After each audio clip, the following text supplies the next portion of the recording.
प्रणाम करें। ओ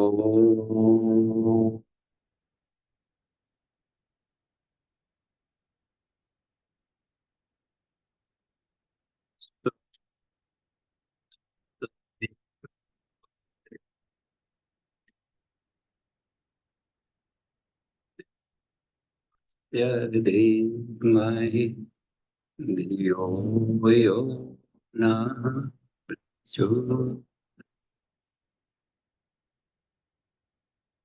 शरणों को प्रणाम।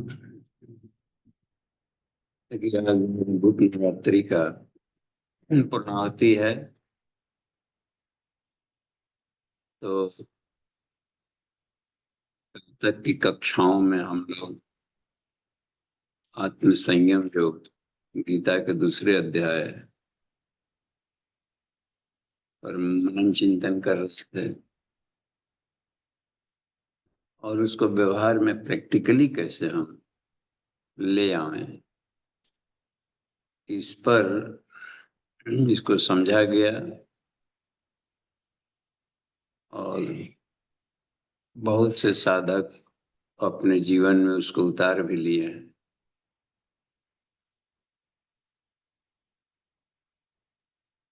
निरंतर साधना का क्रम कभी शिथिल न हो, निरंतर बढ़ते रहे। सिद्धि मिल जाए तो भी एसाम संसिद्धिर भी नूनम यत मानंत सिद्ध्यति,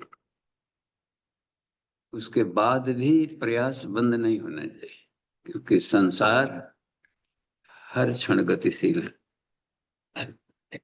कितना हूं मेच्योर हो गए हो, कितना हूं बड़े ज्ञानी बन गए हो, फिर भी अहरह स्वाध्याय, स्वाध्याय हम करें ही करें। यह वेद का आदेश है।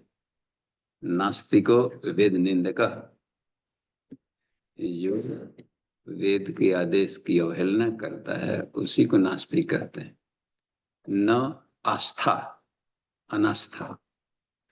ईश्वरीय वाणी पर, ईश्वरीय आदेश पर विश्वास न हो तो उसको कहते हैं आस्था का संकट है।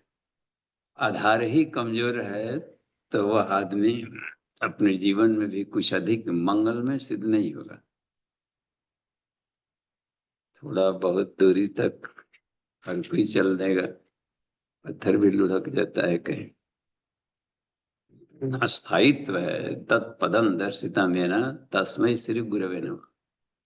इसी जीवन में अंतिम सांस तक भी यदि तत्पदम हो गया, यानी उस परम पद को प्राप्त करें, तो इसमें लगे हुए गुरु शिष्य दोनों प्रणाम के योग्य। तत्पदम दर्शिता में न तस्मै श्री गुरवे नमः। पास कर गए। तो तत्पदम को पाने के लिए श्री कृष्ण ने गीता में आत्म संयम योग उपचार आत्म साधना से मिलता है, फुकट में कुछ नहीं मिलता है। जिसकी साधना करेंगे वो मिलेंगे। आत्मा की साधना करेंगे आत्मा मिलेगा, संसार की साधना करेंगे संसार मिलेगा। जिस चीज को पाना है उसको ही अपना सब्जेक्ट बनाना है।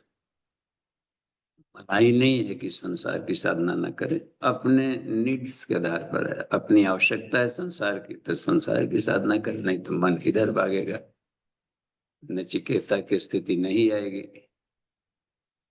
तो पहले भोग लें बस। और भोगने के क्रम में जहां रोगी बन गए, लहूलुहान हो गए संसार से, तब अथ की स्थिति आती है। अथ माने थपेड़ा खाने के बाद तब जाकर कंसंट्रेशन बनता है, जिज्ञासा हृदय से उठती है कि हे भगवान अब नहीं, बस बहुत दुख सह लिया, अब कुछ सुख होगा। उस समय इतनी बढ़िया एकाग्र है। कथा तब भी हो रहा है घर घर में, सत्यनारायण व्रत की कथाएं हो रही है। परीक्षित वाला लाभ अभी भी नहीं मिल रहा है। तो इसका कारण गुरुदेव ने बताया है। न सुनाने वाले सुखदेव के लेवल के हैं, न सुनने वाले परीक्षित के लेवल के हैं।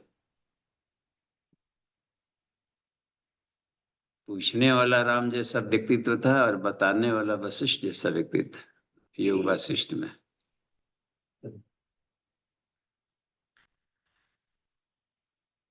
अति वाला विद्या सिखाने वाला भी विश्वामित्र थे। बला अति बला क्या है? गायत्री की आध्यात्मिक और परमाणुक शक्ति का जानकारी होना।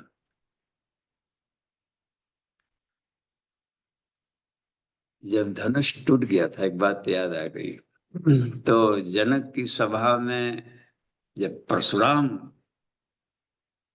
आए, तमतमाए, बात समझ में आ गई कि तमतमाहट यहाँ पर अब गुंजाइश नहीं है, यहाँ पर अपने भाग्य को सराहने की गुंजाइश है, हैं? अंत में जब चलते समय कहा था, परशुराम ने कहा विश्वामित्र से कि विश्वामित्र तुम बहुत ही भाग्यशाली हो कि तुमको राम जैसे शिष्य मिल गए, राम मिल गए, इसलिए तुम भाग्यशाली हो। वह गुरु भाग्यशाली होता है जिसका शिष्य वह नचिकेता जैसा मिल जाए। यमाचार्य भी खुश हुए थे कि मैं खुद अपने को भाग्यशाली मानता हूँ नचिकेता, तुम्हारे जैसे शिष्य पर। इस बार तो नहीं, लेकिन अगली बार हम इसके गुरु बने। तो वही कहा जाता है कि मरु पर्वत पर चले गए। तो मैंने पूछा था कि धनुष इतना खींच लिए, आपने कहा उनका जो दिया था कि धनुष को देखो, जो चढ़ा देगा वो समझ लेंगे विष्णु आ गया। चढ़ाए तो मुस्कुरा गए, नमन किए, कहा कि ये भगवान राम ने कहा कि जब चढ़ गया है तो छूटेगा, अब बताइए किधर छोड़े।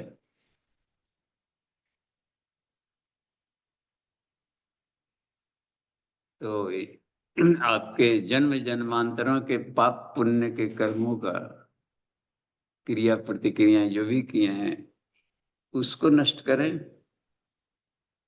या आप क्या कर देखो कि आपके हिमालय आने जाने की शक्ति को नष्ट करें, पलक झपकते पहुंच जाती। तो एक टारगेट आप चुनिए किसको कहा। उन्होंने कहा कि देखिए भगवान, आप एक काम करें कि हमारे क्रियाओं की जो प्रतिक्रियाएं रही है, पाप पुण्य अनेकों बार धरती को क्षत्रिय विहीन किया, क्रिया के साथ में प्रतिक्रियाएं भी जुड़ी रहती है, तो इसको नष्ट कर डालिए। पाप पुण्य, कुछ पुण्य भी किए हैं धरती के, तो लेकिन एक तर नष्ट मत कीजिए। हमको तीर्थ जाना है संध्या वंदन करने, मेरु पर्वत, ये गति हमारी बनी रहे विश्व व्यापकता है। तो उनको नष्ट कर दिए वहां पर, और इनके लिए काम बताया कि आपको आदत तो जाएगी नहीं फरसा चलाने का। तो वहां पर हिमालय में एक काम है, एक ऐसा एरिया है जहाँ की काट कंटका किरण झाड़ियां हैं, उन झाड़ियों को काटिए, आपका तलवारबाजी भी बना रहेगा, फरसाबाजी। और वहां पर अच्छे पौधों का, एरोमेटिक प्लांट्स का, माने अच्छे फूलों की एक वहां पर प्लांटेशन कर दें, उसी को फूल घाटी कहा जाता है, परशुराम का बनाया। वहीं से फूल पूरे विश्व में गए हैं। और अब हम लोग ले आते हैं तो विदेशी फूल है, विदेशी, यहाँ कोई विदेशी फूल नहीं, सब स्वदेशी है, और यहीं से गया है पूरे पृथ्वी पर। हिमालय में सारे मिलेंगे वहां फूलों घाटी।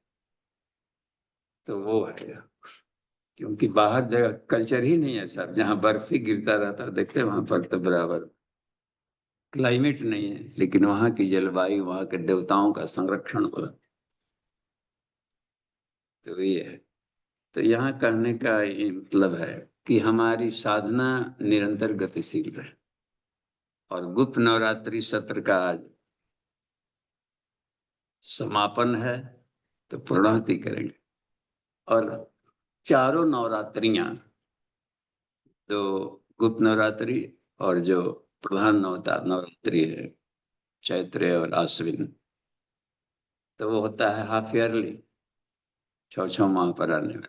और ये होता है बीच में 2 आ गया तो क्वार्टरली भी हो गया, तो 4 हो गया, कि लंबा गैपिंग ना हो, बीच में भी कुछ कर लिए। तो ये आता है मुख्य रूप से अपने भीतर के शक्ति कुंडलिनी जागरण के लिए। और चारों नवरात्रियों में कोई न कोई प्रधान देवता एक जुड़ा है।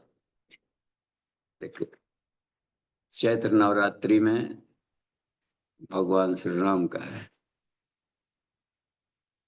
अश्विन नवरात्रि शाक्त शक्ति प्रधान है वहां पर, और वो आदि शक्ति माँ दुर्गे से जुड़ा हुआ है। देखते हैं हम लोग दुर्गतियों को दूर करें अपने जीवन में, वो भी आत्मशक्ति। दुर्गा यानी आत्मशक्ति, आदि शक्ति माने आत्मशक्ति। तो आत्मशक्ति की साधना उसमें की जाए, अधिक उसमें सभी तरह के सिद्ध करते। बाकी दो नवरात्रि बचा, एक माघ शुक्ल वाला और एक आषाढ़ शुक्ल वाला। माघ शुक्ल वाला है तो माघ मास से बसंत पंचमी तिथि है, तो सरस्वती के नाम से ये पूरा का पूरा ये। तो हमें सरस्वती की साधना लाइफ टाइम करनी,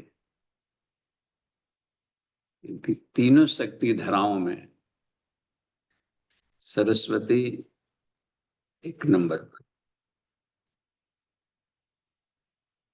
सरस्वती नमो नित्यम भद्रकाली नमो नमः वेद वेदांत वेदांग विद्यास्थानेभ्यैव च। तो न कि सिर्फ बसंत पंचमी तिथि को, पूरा बसंत पर्व भी है। ये एक ऋतु है, बसंत ऋतु। ऋतु तो पूरे बसंत ऋतु की अधिष्ठात्री शक्ति है सरस्वती, एक दिन से बात नहीं बनने वाली। और जीवन को जो बसंतोल्लास से भर दे, जीवन को सरस बनावे, स प्लस रस प्लस वती, स रसवती, जो निरस जीवन को सरस बना दे, तो आनंद के लिए ही तो हमारी यात्रा है। तो आनंद स्वरूपिणी है ये। ऐं कहते हैं ओम ऐं ह्रीं क्लीं चामुंडाय विचय, तो ऐं वाली हैं ये, और ह्रीं भी हैं ये। और ऐंग और ह्रींग मिल जाता है साथ में, तो क्लिंग माने आनंद रूपणी हो जाते हैं। महा तो वो एक तरीके से है कि जीवन को तो ब्रह्मा की शक्ति हो गई, ब्रह्म की शक्ति है, ब्रह्मपुत्री है, पर ब्रह्म की शक्ति। अच्छा ये देखिए, इसमें तो आज हम लोग देखेंगे कि हम लोग सरस्वती, ये जो कर्मकांड भास्कर में गुरुदेव ने सभी पर्वों को मनाने का एक एक आदर्श, एक सूत्र दिया है। भारतीय सनातन धर्म में, अपने सनातन संस्कृति में देव संस्कृति जो भारतीय धर्म है, यही विश्व धर्म है। भारतीय संस्कृति को ही देव संस्कृति कहते हैं। सा प्रथमा संस्कृति विश्वावारा, यह पहली ऐसी संस्कृति रही जो पूरे विश्व के सभी लोगों के लिए अनुकरणीय बनी, क्योंकि इसमें कर्म कांडों का जखारत नहीं थोपा गया। इसमें पात्र और परिस्थितियों के आधार पर कर्मकांड बनाए गए, ऐसे नहीं कर रहे तो ऐसे करेंगे। इसलिए यहाँ पर आगम में पहले तंत्र होता था, सबको सब जनता जनार्दन थे, इसलिए इसमें तंत्र पूरी नहीं बढ़ सकते इतना, बहुत हार्ड एंड फास्ट नहीं रखा गया, इसीलिए कि हमको सबको लेकर चलना है। ब्रिलियंट है उनके लिए कड़े भी नियम बनाए गए, ब्रिलियंट को और ब्रिलियंट बनाने के लिए कड़े भी पाथवे, छुरस से धारा भी है। भक्ति योग भी है एक, सबके लिए पूरा नहीं चल सका। गृहस्थ आश्रम में रचे पचे एकदम अत्यंत बिजी मैन, व्यस्त लोग हैं, घरेलू एकदम ग्रास उठ के, उनको भी हम कौन नहीं कर सकते, क्योंकि पढ़ लिख जाएंगे, ज्ञानी बन भी जाएंगे तो करेंगे क्या, इन्हीं को पर उठाना। आखिर तो हमारा ड्यूटी में ही है। केतुन कृण्वन न केतवे, हे ज्ञानियों अज्ञानियों को ज्ञानवान बनाओ। केतुम कृण्वन अकेतवे, पेशो मरिया अपेश से, हे बलवानों कमजोरों को बलवान बनाओ। पहलवानी किस काम का जी, जब अन्यों को पहलवान नहीं बना सके तो भुना हुआ बीज किसको लगाएगा जो एक पौधा नहीं उगा सके। तो ये है, बहुत ही कमाल की चीज है। तो अपने भारतीय संस्कृति में के जो चार आधार हैं, देखिए भारतीय संस्कृति के इंफ्रास्ट्रक्चर को समझना चाहिए। हम लोगों में से बहुत लोग इसके सही स्वरूप को नहीं जानते। इसका आध्यात्मिक वैज्ञानिक बेस क्या है देव संस्कृति।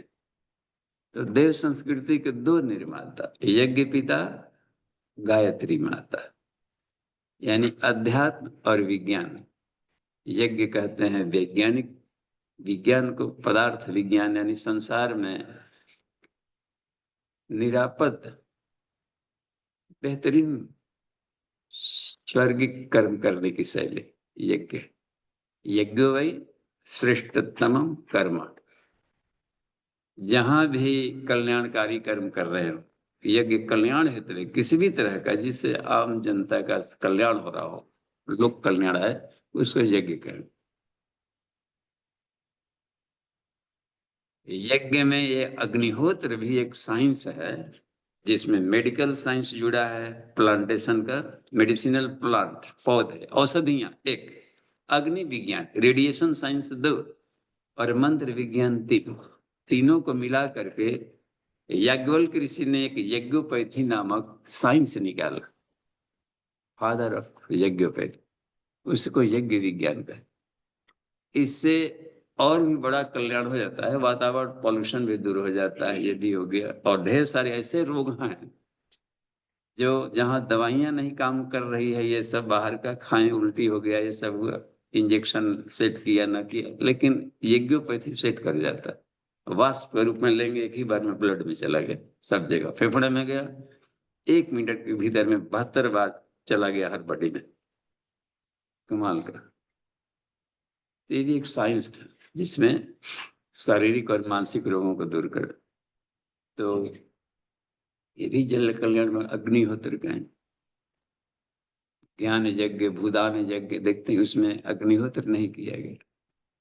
धन के टुकड़े जहां जहां हैं उसको मांग लिया गया, कितना धन क्या करेगा, थोड़ा थोड़ा भी दे देंगे तो किसी बहुत का कल्याण हो जाएगा। विनोबा भावे इसमें लग गया।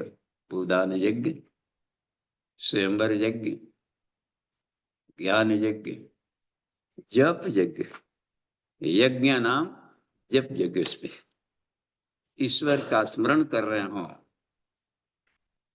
तो वो सबसे बड़ा यज्ञ कहा है कृष्ण। हे अर्जुन, सभी तरह के यज्ञों में जप यज्ञ श्रेष्ठ है।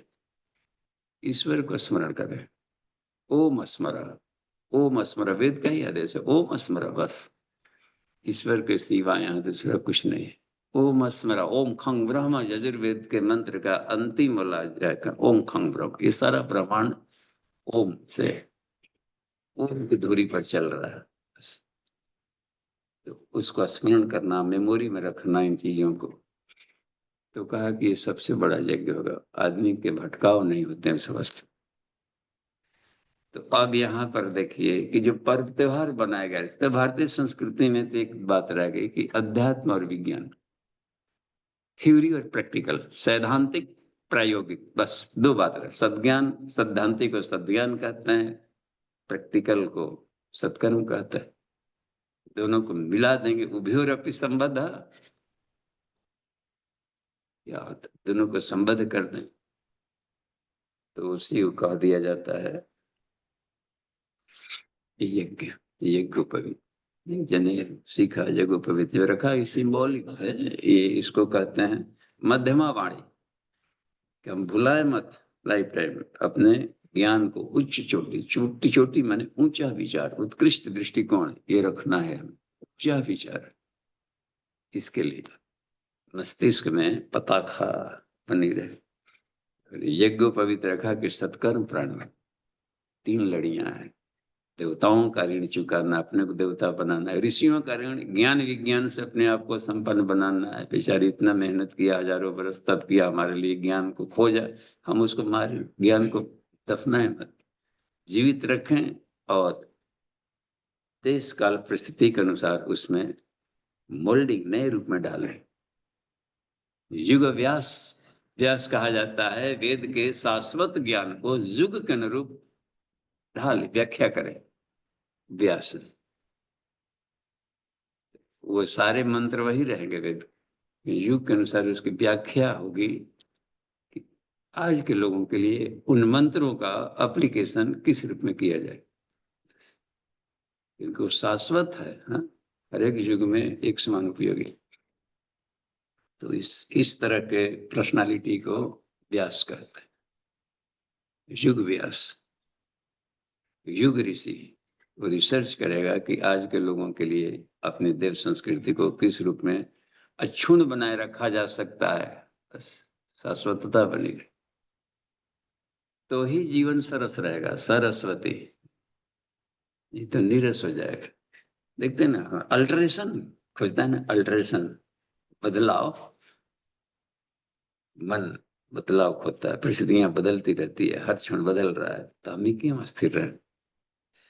तो वो होता है संसार बदलाव पर इसकी शार्पनेस है, अस्थिर है आत्मा, क्योंकि वो सर्वव्यापी है। अब उसके लिए कहीं पर बदलाव की है जरूरत नहीं, गुंजाइश नहीं, क्योंकि वो सभी तरह से आप्त काम है, पूर्ण है।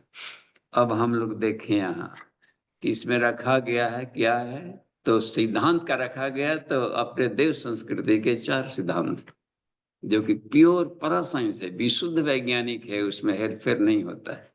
पहला सिद्धांत है कि संसार परिवर्तनशील है, इसलिए हे मनुष्यों लोभ न करो। बस माँ गृधा, बस कस्य स्विद्धन, बस संसार ये ईशावास्यम इदम सर्वम यत् किंचित जगत्याम जगत, यह गतिशील संसार है। जगत्याम गतिशीलता है इसमें, इसमें हम अस्थिरता न तलाशें, हम लोभ न करें कि हमारे पास पड़ा रहा है संचय, इसलिए अपरिग्रह को महत्व दिए। दूसरा है आत्मा अमर है, जो अमर है उसको क्यों नहीं चमकावें। ट्रेवलर चेक हमेशा पूंजी है, तो उसमें अमर है तो अमरत्व का बोध करे, नहीं बुद्धत्व होगा अमरत्व का, तो फिर डर डर के जिएंगे। डर डर के जीने से कितना घातक होता है। आदमी के जीवन से सभी तरह के भयभीत खत्म होगा कब, जबकि आत्मा को जानेगा, आत्मा को जाने।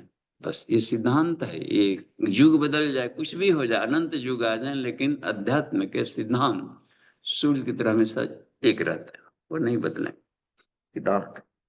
तीसरा सिद्धांत है कर्म का फल सुनिश्चित है, क्रिया की प्रतिक्रिया संसार में होती ही होती है, तो सत्कर्मों से नाता जोड़े। जब क्रिया की प्रतिक्रिया होनी ही होनी है, तो क्यों नहीं सत्कर्मों से दोस्ती किया जाए, अपने हैबिटेट में रखा जाए। और एक और है, मरने के बाद भी जीवन अंत नहीं होने वाला है, लोक परलोक पुनर्जन्म की व्यवस्था है। इसलिए मरने की शानदार तैयारी करें कि अगला क्लास इससे बढ़िया मिले। बहुत छात्र न बने रहे एक ही क्लास में बार बार क्या पढ़ना जी। अगला मनुष्य के ऊपर वाली भी जोनिया है, पितर जोनी, मुक्त जोनी, देव जोनी, प्रजापति जोनी, इसके बाद भी फाड़ेंगे तो और भी जहां से आए हैं वह जोनी, ब्रह्म जोनी नमस्तुते, ये जी तो प्रभु लोग को प्राप्त है। तो यह है कि कितनी कमाल की बात, एक जर्नी। अब देखिए इसमें इनको हम तो इसके लिए क्या करें, इसलिए है रिजल्ट लाया गया, तो हम सत्कर्म प्राण बने, प्रैक्टिकल करें इसके लिए। इनको करने के लिए, साधने के लिए प्रैक्टिकल होगा। तो 3 तरह के प्रैक्टिकल होते हैं, इसी को ट्राई डायमेंशनल प्रैक्टिकल कहा गया। उत्कृष्ट दृष्टिकोण, इसका मतलब है ज्ञान को शुद्ध करें। सरस्वती, शुद्ध ज्ञान रखें, बस इसको प्रैक्टिकल करना ही पड़ेगा। इसी को कह दिया कि ब्रह्म, बस ब्रह्मा कह दिया या सरस्वती कह दिया, उनकी शक्ति। दूसरा प्रैक्टिकल किया गया कि हम अपने आचरण के धनी बने। असली वेल्थ यही है। कहा इफ योर हेल्थ इज, कहीं किसी ने कहा if your wealth is loss nothing loss, health is loss something loss, character is loss everything is. इसका मतलब होता है ना कि चारित्रिक प्रखरता ही असली धन है। इसको श्रृंग कह दिया जाता है। यही लक्ष्मी है, यही विष्णु है। ऐसा आदमी पूरे विश्व को चला सकता है। पूरे विश्व का पोषण वही करेगा। बाकी को धन दे देंगे, चारित्रिक प्रखर तो लूट के अकेले आपको बांटेगा जी, पब्लिक को पहुंचा दीजिए, पब्लिक तो पहुंचे ही नहीं देगा। आप देंगे बिचरे में खा पका जाएगा वहां पर। लेकिन तो वो है ना उसमें खरता मानिए, जिसके लिए है तेरा तुझको अर्पण, इदम न मम, क्योंकि मैं आपका हूं। तो तृप्ति, तुष्टि और शांति, ये तीनों विष्णु की अथाह संपत्ति है। यही चरण दबाती है। वो हमेशा साधक के पास रहेगी। किसके साधक के पास? जो चारित्रिक प्रखरता के धनी। ये हो जाती है लक्ष्मी। उसके पीछे पीछे लक्ष्मी दौड़ेगी। वो नहीं भी आप ही कोषाध्यक्ष बनेंगे, नहीं हमको ये सब पैसे पैसे के लफड़े मटाए। तो देखते हैं हम, त्यागी आदमी को ही भोग मिलता है। तो ये है भोग सामग्रियां हैं लक्ष्मी है। विष्णु का त्यागी चल पड़ा, पैर दबा रही थी लक्ष्मी, या उधर गज ने ग्राह को देखे, ग्राह को पकड़ा था जब मगर वो ने गज को तो चिल्लाए दहाड़े। वहां पर कोई न घड़ी घंटे न भलुआ पकवान, पत्रम पुष्पम फलम तो एक कमल का फूल लेकर के चिया छोड़ दिए। पैर दोनों दौड़ पड़े पर सारा सुख निरासन वैकुंठ लोग छोड़ के भागे। त्यागी आदमी को मिलता है। चल पड़े। कहा जाता है सुदामा जब मिलने गए थे तो वाह, न सिर पर पगड़ी है न पैर में जूता है, तन कंठ का किरण। वैकुंठवासी चल पड़ा दौड़कर। उसका भी न पगड़ी का चिंता है न अपना चप्पल जूता पहन। ऐसे ही आदमी के लिए वैकुंठ लोक मिलता है। स्वर्ग का राज्य हमेशा लोक सेवियों के लिए रिजर्व्ड है। जाए या ना जाए उसके लिए रिजर्व है, कभी भी जाएगा तो। स्वर्ग का राज्य हमेशा रिजर्व रहता है, सुरक्षित है। यही नहीं जाता है। कणाद ऋषि को आया ले चलने, चलो सोना का महल बनवा दिए थे इंद्र ने ऐसे लोग के लिए।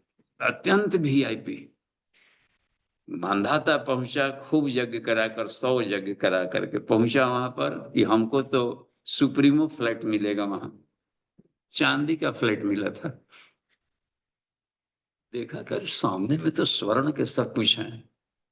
तो बालकोनी में दिन भर बैठे रहता था, देखें कि उसमें से कौन निकलता है, कैसा पर्सनालिटी, हमसे भी कोई होगा तगड़ा। देखा है कि दिन भर सुबह शाम तक कोई नहीं निकलता था उसमें से। बड़ा सुन सपाटा दिख। तो अन्यों से पूछा अपने सेवकों से कि फ्लैट में कौन रहते हैं, किनके लिए बना है, कैसे हैं वो लोग। तो बताया कि बड़ा विडम्बना है, जिसके लिए बनाया गया है वो आता ही नहीं रहना। आज तक उद्घाटन ही नहीं हुआ उसका। तो कौन से वो लोग हैं? इंद्र भी गए बुलाने। तो ये लोग हैं लोक सेवी। कणाद ऋषि के पास आए थे, कहा कि चलिए कम से कम उद्घाटन करके आ जाइएगा। लेकिन नहीं नहीं, न तो हम कामय राज्यम न सौख्यम न पुनर्भवम, कामय दुख तप्ता नाम प्राणी नाम आर्तनाशन। वहां तो कोई काम ही नहीं है। हमको इन दुख तप्त प्राणियों की सेवा में करने पर जो उधर से हृदय का उद्गार मिलता है, आह आह, जो मिलता है वह, ये तो इसके हजार स्वर्ग फीके हैं इसके सामने। रखो। ये कड़ा देशित है। भीख नहीं मांगे। कहा कि भिक्षा भी शायद धर्म के नाम पर कलंक है। और अनाज का कण जहां तहां गिरा रहता है, किसान के खेतों में कुछ उठा कुछ गिर गया, सड़ेगा ऐसे ही। तो उनको बिन बिन करके, चुन चुन करके कण को उन्होंने भोजन किया और विश्व के लिए वैशेषिक दर्शन नामक फिलॉसफी दे दिया, जो कि प्योर साइंटिफिक है। सही कहा कि संसार को देने के लिए संसार से भीख लेना जरूरी नहीं है। तो कभी भी इसलिए लोक सेवियों को हमेशा स्वावलंबी होना चाहिए। प्रावलंबी बन गए तो समझिए ट्रस्टगत चीजों को खाया जा रहा है, तो फिर वो सत्य नहीं बोल सकता, फिर वो बोलेगा, प्रचारक बन जाएगा उसका। तो ये इस पर जिद्दू कृष्णमूर्ति का ये था। कितना एक शानदार बातें हम देखें। तो हम लोग सीधे तो सरस्वती मंत्र में इसमें रखा गया कि इन सारी बातों को मरने की शानदार तैयारी करें। तो इसलिए 4 आधार बनाए गए थे। उसमें एक है वर्णाश्रम व्यवस्था, एक मंदिरों और तीर्थों की व्यवस्था, 2 पर्व त्योहार संस्कारों की व्यवस्था, 3 और श्राद्ध तर्पण पिंडदान और की व्यवस्था, 4। ये सब आधार थे जहां पर इन सारी बातों को बताया जाए, समझाया जाए। तो उन्हीं आधारों में पर्व त्योहारों में पर्व भी रखा गया। हर मजहब में आप देखेंगे कोई न पर्व जरूर होता है। इसका मतलब पर्व एक साइंस है। तो हमारे सब भी जीवन में जो पर्व आता है, तो पूछ दिया था एक बार, रावण के दादाजी बैठे थे और इधर थे कात्यायन ऋषि। तो समागम अध्यक्ष बने हुए थे कात्यायन ऋषि, धर्मधारकों में श्रेष्ठ माने जाते थे। तो उसमें से पुलस्त ऋषि ने पूछा था कि हे भगवान, ये भारतीय सनातन धर्म में ये सब जो पर्व त्योहार इतने बना दिए गए संस्कार, इसका साइंस क्या है? उन्होंने बताया कि जो पर्व त्योहार संस्कार बनाए गए उस दिन सारी छुट्टियां वगैरह दे दी जाती है पर्वों में सब, और वो कितना अधिक देखिए घाटा होता है आर्थिक। एक दिन की छुट्टी में अरबों खरबों के सिस्टम बंद हो जाए। इसका मतलब होता है कि अरबों का गया है तो खरबों का लाभ मिलने वाला चीज आया है, तभी ना छोड़ेगा वो। और हम लोग लाभ ना ले तो हम भी राष्ट्रीय अपराधी कहलाएंगे। इस उद्देश्य के लिए पर्व आया और लाभ नहीं लिया गया है तो राष्ट्रीय अपराधी है। पर्व त्योहारों के को अवॉइड करना, या खुद घाटा में तो रहेगा ही। मान लीजिए अपराधी न भी हुआ तो घाटा, बहुत बड़ा घाटा गुजर जाएगा लाइफ से, क्योंकि 1 साल बाद फिर आएगा चांस हो। एक पर्व जो राष्ट्रीय है, नेशनल जो होते हैं एनुअल पर्व, तो 1 साल बाद आना है। तो 1 साल के लिए तो अपना टाइम खो दिए, और अगले साल तक कोई गारंटी नहीं रहे कि हम जीवित रहेंगे, क्या करेंगे, अगले क्षण भी मृत्यु हो सकती है। इतना एक नन्हा क्षण बेकार न जाए। तो पर्वों में जो ये बसंत पंचमी का जो पर्व आया, प्राकट्येन सरस्वत्या वसंत पंचमी तिथौ, सरस्वती का प्राकट्य वसंत पंचमी तिथि हुआ था। माघ शुक्ल पंचमी, ब्रह्मा ने सारे संसार को बना दिया, देखा कि इसमें रस ही नहीं है, फल तो है लेकिन रस विहीन। आदमी है, जीव जंतु सब बना दिया, इसमें देखा है कि सब खुसट उसट, न कोई बोल रहा है, न किसी ये कर रहा है, ना एकदम नीरसता। तो बड़ा भाव संवेदना का भाव देखा। तो आज के ही दिन जो होता है बसंत पर्व में ही उन्होंने इसको पैदा किया। तो बसंत पंचमी तिथि को प्रकट हुआ तो सरसता आ गई सब जगह, लहलाने फूल मुस्कुराने लगे, सब लटके फूल मुरझाए, सब धरती पर एक रसमय बन गया। सरसता के अवतरण को सरस्वती कहते। तो बसंत एक ऋतु आ गया इसमें। आप देखेंगे बसंत पर बहुत गजब का है बसंत ऋतु। सभी ऋतुओं का मिश्रण इसमें रहता है। किसी दिन भी बारिश हो जाएगी, कभी गर्मी आ जाएगी, कभी ठंडा फिर अनुभव हो रहा है ना सबका। तो सबका इंजॉय एक साथ, ऑर्केस्ट्रा पार्टी है ये, गजब का, सारे ऋतुओं का। इसलिए सभी ऋतुओं से अधिक दिन का होता है। तो ये इसमें रह गई। बाकी 30 दिन को होंगे तो 30 प्लस होता है, +10 होता है शायद इसमें, 40। तो इसमें सब बन करके अपना आ जाए। तो ऐसे देखिए अभी तो आता है तो शांति ऋतु का इसमें बात।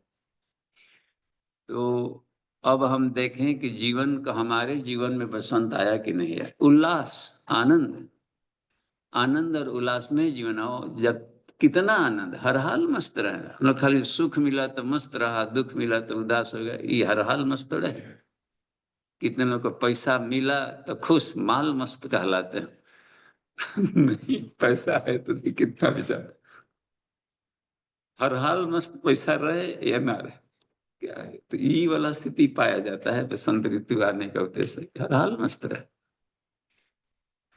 तो इसमें है ये लहर, शक्ति है तो मस्त, शक्ति विहीन है तो भी मस्त।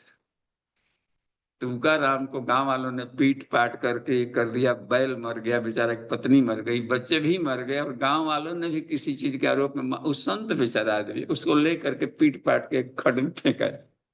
उस दिन इतना खुश थे कि अब आपके सिवा कोई नहीं है, बस ये इतना गोल्डन चांस देने के लिए ईश्वर आपको धन्यवाद, भगवान सामने खड़े थे ऐसी। तो ये गजब को होता है मस्ती, हरफन मौला, तो ईश्वर मिलते हैं हरफन मौला से, क्योंकि वो हरफन मौला है। तो वो ये हुआ करता है अवधूत, अवधूत उपनिषद है, अवधूत हर हाल मस्त रहेगा।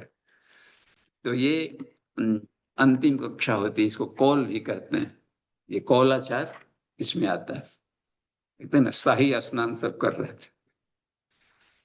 तो इसमें एक अवधूत की स्थिति है, तो परमहंस की स्थिति है, इसमें वेशभूषा की का वैल्यू नहीं है कि कैसा वो कपड़ा पहने ना पहने, रख ले पेटे ना रखा ले, एक मेंटल स्टेट है, बौद्धिक धरातल, परमहंस की स्थिति। रामकृष्ण परमहंस देखिए अवधूत वहां पर बैठा है, परम पूज्य गुरुदेव महाअवधूत, चल पड़े सब छोड़ छोड़ करके, मथुरा की संपत्ति खूब जमा कर ली, जब जमा गए एक दिन में पलक झपक छोड़ के चला भाग हिमालय। बचपन से ही अवधूतपन दिखाई पड़ा, लोग खोजते थे कहाँ गया जी, तो रेलवे स्टेशन पर बैठे मिलते थे, तो यहाँ का कर रहा है जी, सब खोजते खोजते हम लोग तो हरिद्वार के लिए हिमालय जा रहे हैं, कहा जा रहा है, वही हमारा घर है। गजब, सब अवधूतों की टिप्पणी। दादा गुरु अवधूत, अवधूत का मतलब होता है अनाप शनाप नहीं बेढंगा, अ माने अविनाशी तत्व को जो जान गया है, आत्म साक्षात्कार संपन्न व्यक्ति है वो, आत्मबोध प्राप्त कर लिया है, अ कहते हैं अविनाशी तत्व को जान लिया, वह वरण्यम, वो सृष्टि के कण कण में घुले हुए ब्रह्म को कहीं भी दीजिए उसी को वर्ण करेगा, बस वो वरण्यम इसलिए पूज्य, वो भी सबके लिए वरण्यम हो जाता, ये एक सिद्धि हो जाती है इसके पास, वरण्यम तत्सवितुर्वरण्यम, कुछ भी दीजिए हर जगह सविता को वर्ण कर लेता है, कहीं भी किसी परिस्थितियों में, सर्वगम सर्वथा प्राप्त धीरा युक्तात्मानम सर्वमेवाविशन्ति है वो सूत्र उसका। धू का मतलब संसार के सारे बंधनों को धू धू करके जला दिया हो जो, वाह ये है। तो मन हमेशा एक खास मेंटल स्टेट में रहता है, तत्त्वमसि वो तुम, बस तो ऐसा आदमी ही अवधूत कहलाता है, परमहंस। तो अब वो हर हाल मस्त रहेगा कि नहीं, तो इस स्टेट को प्राप्त कराने के लिए बसंत पर्व है, इसीलिए गुप्त नवरात्रियां आती हैं कि उसमें, और दूसरे वाले में गुरु पूर्णिमा पर्व जुड़ा रहता है, गुरु गुरु का है, सभी एक देवताओं से सम जुड़े रहते।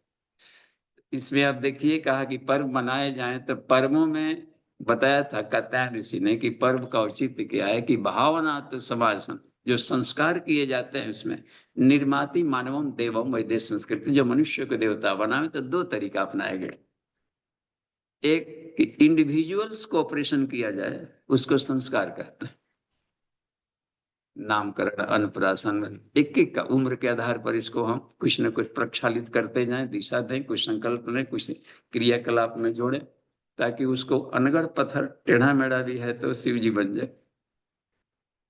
और पर्व क्या रखा गया कि समाज की सामूहिक भावना को, रिजल्टेंट मैग्नेटिक फील्ड को शालीनता की तरफ मोड़ा जाए। भावना तो समाजस्थाम समूह आश्रयणीम अपनी शालीनतानुकूलम च कर्तुम पर्वादि मन्यताम, ये पर्वों का उद्देश्य है, एक लहर पैदा किया जाए कि इंडिविजुअल नहीं, समूह को, कि सारे समूह को कैसे इधर मोड़ा जाए, शालीनता की तरफ मोड़े जाए। इतनी पर्व त्योहार है, सारे नगर की सफाई वगैरह, घाटों की सफाई, लगता है कि सब लग जाता है, हुआ तो हुआ, चाहे आस्तिक हो नास्तिक हो, सब लग जाते हैं भाई। स्वच्छता सफाई तो सबको चाहिए, पूजा पाठ भले नहीं करेगा लेकिन स्वच्छता किसको नहीं पसंद है? एकदम रोड है, गलियां है, नलियां है, साफ सुथरा हो जाए, रंगोली है। और प्रेम किसको नहीं पसंद है? सरसता जीवन, आनंद। तो इसमें सब हो जाएंगे। स्नेह, इसमें देखिए, तो अब इसमें कहा कि 3 काम किया जाना चाहिए पर्वों में। पहला, मिलन। क्या करे, फुर्सत नहीं है ड्यूटी से। पर्व में छुट्टी था तो उस दिन क्या कर रहे थे? मिलिए अपने लोगों से। अपनों से भी आदमी नहीं मिल पाता। अपने फ्रेंड सर्किल वाला दोस्त, कम से कम जहां अपनापन है उसमें तो फिर से ताजगी बनाए रखें। तो आत्मीयता संवर्धन पहला काम। दूसरा, देव पूजन। हर हर पर्व का एक हीरो होता है, देवता। उनका पुरुष सूक्त से पूजन किया जाए। पुरुष सूक्त विधिवत।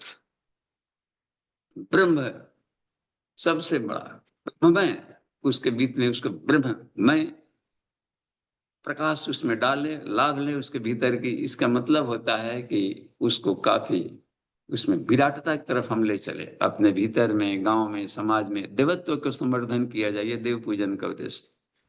और तीसरा लाभ लिया जाता है प्रशिक्षण। चूंकि 1 साल बाद आना है तो उस पर्व से हम क्या शिक्षा लें, टास्क क्या रखें 1 साल के लिए, रचनात्मक काम क्या करना है। तो विद्या जयंती सातेन सर्वोल्लेखित कथ्यते। इस जो बसंत पर्व आता है, या विद्या जयंती पर्व के लिए आता है। समाज ने हमको पढ़ाया लिखाया, हम क्या किए? विद्या ऋण चुकाए कि नहीं चुकाए? अज्ञानियों को ज्ञानवान बना, विद्या का भी कर्ज होता है, बस हम भी उस कर्ज को चुकाएं। शिक्षक बन गए तो ठीक है, तो मजदूरी लेके पढ़ा रहे थे पेशेवर। लेकिन खाली समय में किसी गरीब गुरबे के बच्चों को भी कह को तो पढ़ा दें, जिसको ट्यूशन का बड़े जाने का नहीं समय है।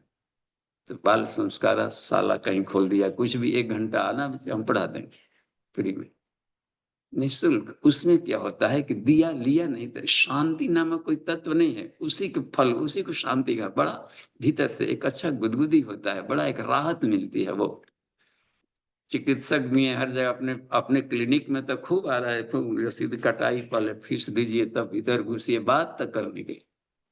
कम से कम जो भी चैरिटेबल संस्थाएं हैं जहां तहां पड़ी है, 1 घंटा समय तो दे सकते हैं छुट्टियों में, निःशुल्क। ये बहुत राहत देता है। ये सब बहुत कमाल की चीज है। तो हम कुछ साल दे के देखें कि आज के तारीख में कौन निरक्षक है, दादी माँ, बूढ़ी माँ कौन है, कौन अनपढ़ रह गई हैं। मरने के पहले तक पढ़ा देना है जरूर, ताकि अगला जन्म में तत्रम तम बुद्धि संयोगम लभते पर भी उतना पढ़ाई तो ना पढ़ना पड़ेगा। आगे की जर्नी, अब हम तो बूढ़ा आ गए वो, अब क्या पढ़, अब तो नाती को पढ़ाएंगे, नहीं आपको भी पढ़ना है। तो ये गजब का है। अंतिम हर हर स्वाध्याय, एक दिन क्यों विलंब करें, कुछ नया सीखें, कुछ ये करें। विवेकानंद से पूछा गया, आप इतने बड़े ज्ञानी कैसे बन गए? उन्होंने का कहना था कि हम एक भी दिन नागा नहीं गया है जिस दिन कुछ नया नहीं सीखे।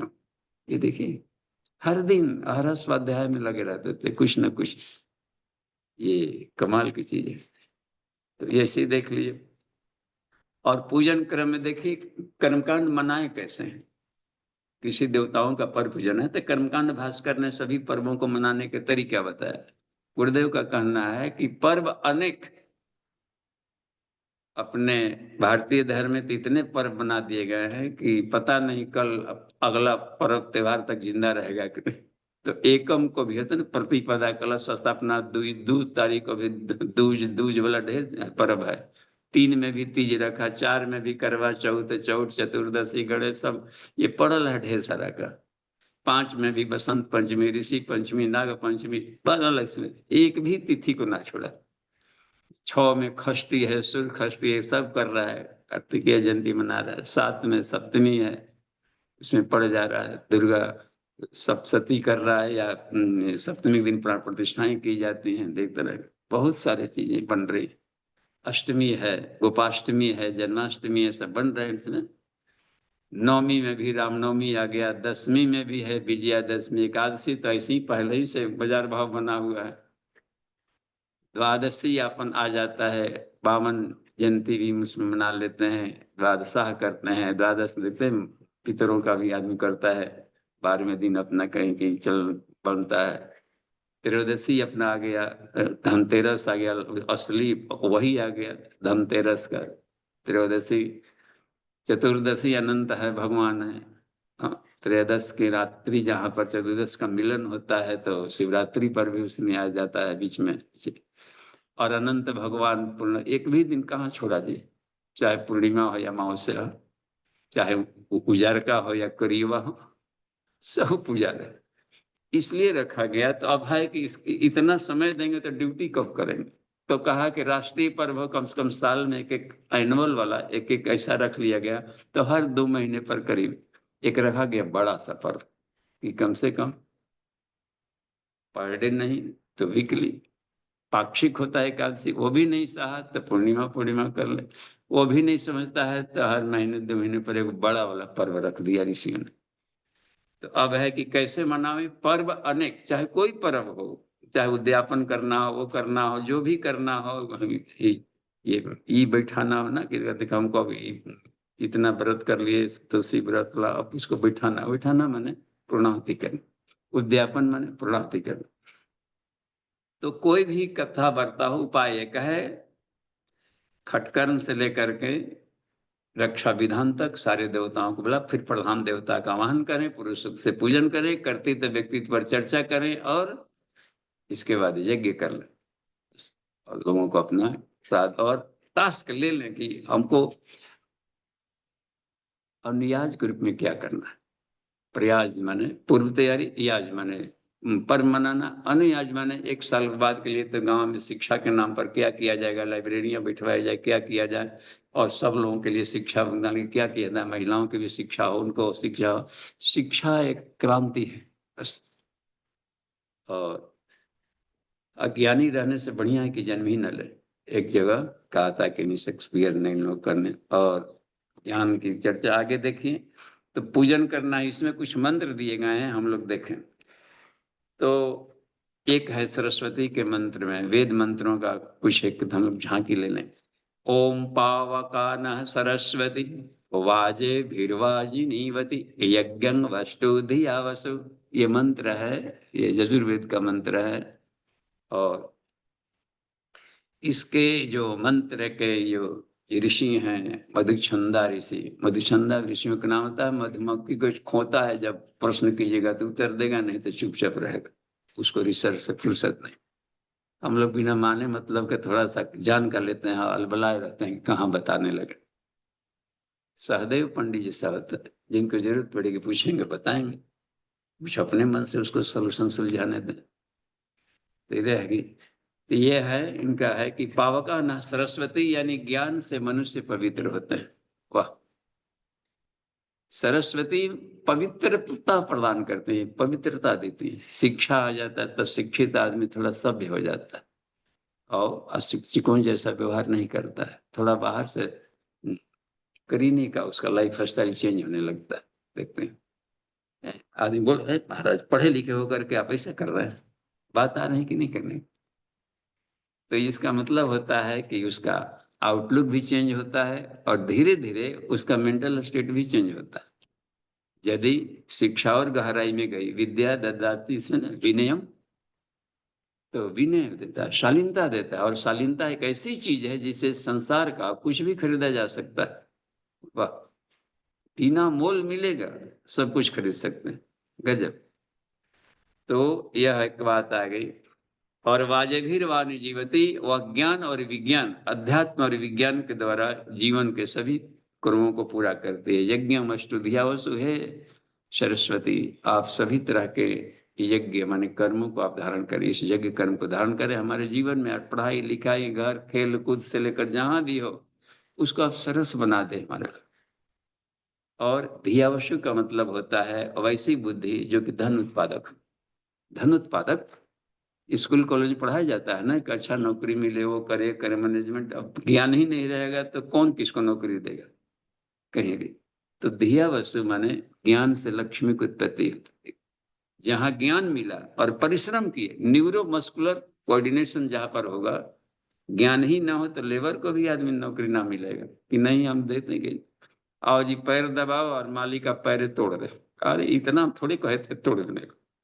तो उसको हर चीज का नॉलेज होना चाहिए करने का। तो ज्ञान ही सर्वश्रेष्ठ है, इसमें रखा गया ज्ञानान मुक्ति, बस बंधनों से मुक्ति वही दिलाएगा।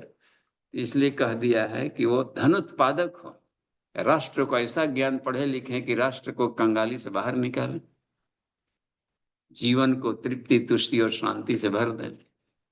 तो सरसता प्रदान करने वाला ज्ञान है दिया वसु। इसमें देखिए पुरुष युक्त से पूजन करें लिखा है, फिर देखिए एक लौकिक मंत्र का प्रयोग किया गया। लौकिक मंत्र से श्रद्धा बढ़ती है।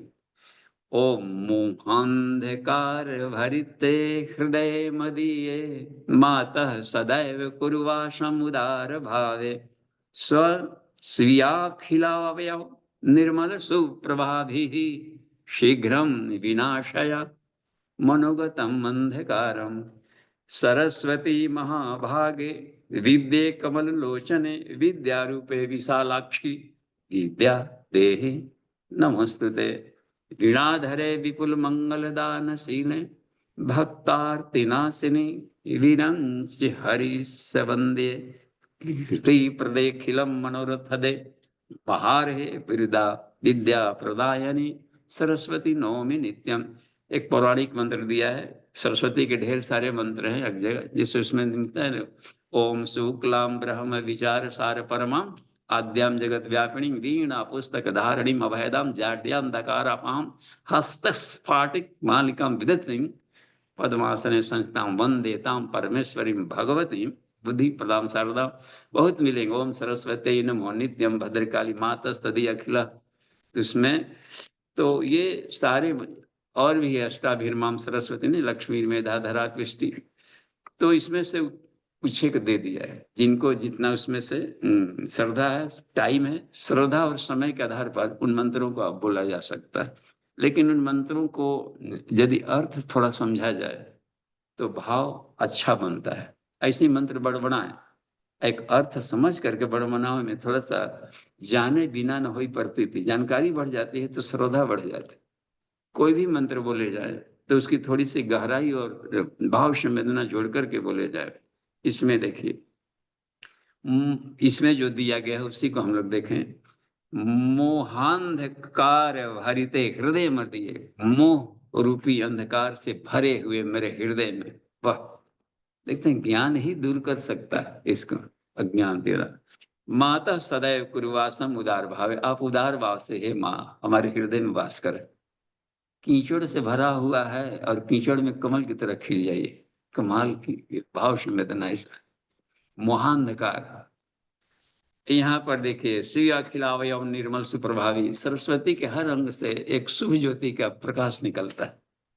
आप सभी के द्वारा देखते हैं, हर जगह देखते हैं श्वेत वस्त्रावृताम, सभी तरह से शुभता से शुभ ज्योति के पुंज है। ज्ञान इतना शुद्धतम होता है, नहीं ज्ञाने न सदृशम पवित्रम यह विद्यते, ये रखा गया है यहाँ पर। इसलिए स्वयं खिलावय और निर्मल से शीघ्रम विनाशय, अत्यंत तुरंत दूर कर दे। ज्ञानाग्नि सर्व कर्माणि भस्मसात मनोगतम अंधकारम, मन में चाहे कर्माशय में जमा हुआ चेतन चेतन कहीं भी जमा हुआ है कचड़े, उसको मनोगतम अंधकारम निमिष मात्र में खत्म कर दे। विनशया, हे सरस्वती, हे महाभागे, हे विद्ये, हे कमल लोचन, ये सब सरल शब्द है, इसके अर्थ की जरूरत नहीं है। हे विद्या रूपे, हे विशालाक्षी कमल नयने विद्याम दे नमस्तुते। इधर देखिए हे वीणाधरे, हे विपुल मंगल दानशील है, विपुल मंगल दानशील है, वाह। और भी देखिए अपन भक्तार्ति नाशिनी, भक्तों के कष्ट को नष्ट करने वाली वीरंची हरिश बंदे, आपकी वंदना। वीरंची यानी ब्रह्मा भी, हरि विष्णु भी, इस और महेश के द्वारा वंदित सबने देखिए महाज्ञानी साधना करने वाले। कीर्ति प्रदेखिलम स्वस्थ मनोर्थ और कीर्ति को प्रदान करने, हे महार हे महापूजनीय वरणीय आदरणीय पूजनीय सबके द्वारा, हे विद्या प्रदायिनी सरस्वती, आपको नौमी नित्यम प्रतिदिन मैं नमस्कार करता हूँ हर क्षण। कितना ये भाव संवेदना से सब युक्त रहता है। वाद्य यंत्र की भी पूजा की जाती, तो हारमोनियम, नाल, तबला जो बजाते हैं, डफली, ऐसे केवल गाएं और साथ में वाद्य यंत्र जोड़ दें तो आनंद देखिए और तेजी से प्रस्फुटन हो जाए। उधर सैनिक युद्ध कर रहे हैं, इधर से बिगुल भी बजा दे, वाह। महाभारत युद्ध के पहले बिगुल बजा था। धृतराष्ट्र ने कहा कि हे संजय, बताओ तो युद्ध में पहला पहला प्रहार क्या किया गया, पहला कौन सा अस्त्र फेंका गया। तो कहा कि हे राजन, आश्चर्य हो गया, साउंड बम, साउंड बम फेंका गया, सारा संसार ध्वनि चल रहा है। कमाल की बात है, वाद्य यंत्र। और शंख बजाया इन कौरवों के सारे इन समूह में, क्या हुआ, आकाश फट गया। आवाज से आकाश को फाड़ा जा सकता है क्योंकि शब्द तन्मात्रा है इसकी। कहा कि कृष्ण बहुत बड़ा ध्वनि का ज्ञाता है, जरूर जवाबी हमला किया होगा। उनने क्या किया, अरे उनके जवाबी हमले में तो और महाकार ढा दिया है। पांचजन्य बजा रहा है, कोई अनंत उधर बजा रहा है, सुघोष अनंत विजय कोनो ये बजा रहा है। तो इसने जो सब बजाया और सबने गायत्री महामंत्र का विभिन्न स्वरों में विस्फोट कर दिया है। छंदों, इसका क्या परिणाम, कौरवों के हृदय फट गए, हाफ डेड सब हो गए थे, लास्ट केवल फेंकना बाकी था। साउंड बम का है। हनुमान जी केवल युद्ध में पताखा पर रहते, बीच बीच में ऐसा आवाज निकालते थे कि उस साउंड से ही सबके खत्म हो जाते थे। बहुत होता है, साउंड थेरेपी होता है ना, मंत्र भी एक साउंड थेरेपी। दैवाधीनम जगत सर्वे मंत्राधीनम च देवता, सारे इसी के लिए वाद्य यंत्र की पूजा की जाती है। हाँ, कि वाद्य यंत्र नहीं बजाने आएगा तो पोल्यूशन, और वाद्य यंत्र बजाने आ गया तो वह शब्द ब्रह्म सारे पॉल्यूटेड संसार को भी अमृत में बदल जा सकता है। जैसे मान लीजिए आदमी विचार छोड़ रहा है, अनाप शनाप, लूट पाट, खसोट, लोक अत्याय, अपराध, ये थॉट तो जाहिर रहे आकाश में। ये सब पोल्यूशन, आकाश को पोल्यूटेड किया जाए विचारों से तो वातावरण अशुद्ध कहलाता है। यह विचारों का लेयर है। और उसको शुद्ध करना है तो गायत्री महामंत्र भी तो मन से निकलेगा। तो उसी फ्रीक्वेंसी पर निकाल दिया जाए यदि गायत्री मंत्र, तो सारे इन कचड़ों को धर से पीस करके शांति में बदल देता है। कमाल का है ये साउंड बम, अथाह शांति ला देगा। केवल सारे भारतीय भी 5 मिनट भी हृदय के समय में इस मंत्र का उच्चारण करें तो 10 लाख न्यूक्लियर बम के बराबर शक्ति देगा, जो कि पोल्यूशन को दूर कर सकता है। थॉट पोल्यूशन सबसे बड़ा है। ये है इन दिनों पोल्यूशन ऑफ थॉट, और उसी के चलते क्रियाएं भी गलत होंगी। आगे देखिए, एक और भी है वाद्य यंत्र, सरस्वती योन्याम गर्भम अंतरिक्षभ्याम पत्नी सुकृतम विभर्ति अपाग्वं रसेन वरुणो न साम्यन्द्रवम श्रिय जनय सुराजा। इसमें कहा गया है कि सरस्वती अपने गर्भ में इंद्र को धारण करती है। वह इंद्र यहाँ पर आत्मा शब्द के रूप में है, जो सरसता है, सरसता का केंद्र है। कैसे इंद्र को उत्पन्न किया गया, और भी अश्विभ्याम, अश्विनी कुमारों के साथ में। अश्विनी कुमार अध्यात्म और वैज्ञानिक जो होता है शरीर में, अध्यात्म और विज्ञान जो पैराइटल लोब्स दोनों बनाए गए रहते हैं, ये सब प्योर साइंस है। वीणा कहा गया है इसमें, जो ईड़ा पिंगला सुषुम्ना के तारों को वीणा के तार कहा गया। इसी को बजाना सीख जाए आदमी, कमाल का है। और भी 10 इसमें तार होते हैं, नाड़ियां है, हस्तजिह्वा है जो आंखों में गई, हस्तजिह्वा, इधर गंधारी, कानों में पोखा है, इधर जशस्विनी है, इसमें ईड़ा है, पिंगला है, देखते सब है, लंबूसा है, कुह, शंखनी है, ये सब तार हैं, इसको बजाना होता है ये प्राण के द्वारा। इसी को कहा गया इसमें, इस वाद्य यंत्र को बचाना जो सीख ले तो वाद्य यंत्र की पूजा होती है। इसमें कहा सरस्वती योनिया, तो शरीर के भीतर में पल रहे वैज्ञानिक शक्ति, आध्यात्मिक शक्ति के द्वारा आत्मिक विकास को पैदा करेगा। आत्म साधक आत्मज्ञान को प्रकट कर डालता है, इसी का इंद्र को प्रकट कर दिया है। सुकृतम अपाग्वं सारसेन वरुणनंदनम, तो इसमें होता है ये सब चक्रों के भीतर में ये सब है।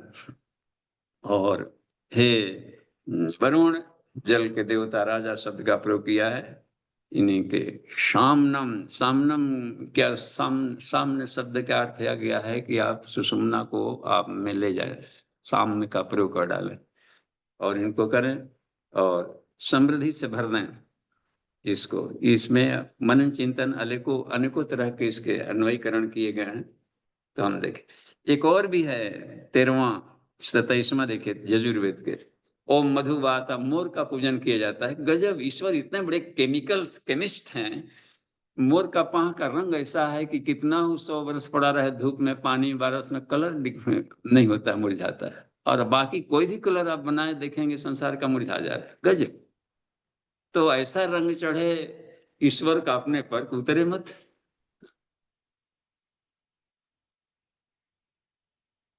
मैं भी हो गई लाल, ऐसा रंग, हरा रंग डाला इसने। तो इसका मतलब होता है कि जीवन को, अपने आप को उत्प्रोत कर डालें बस।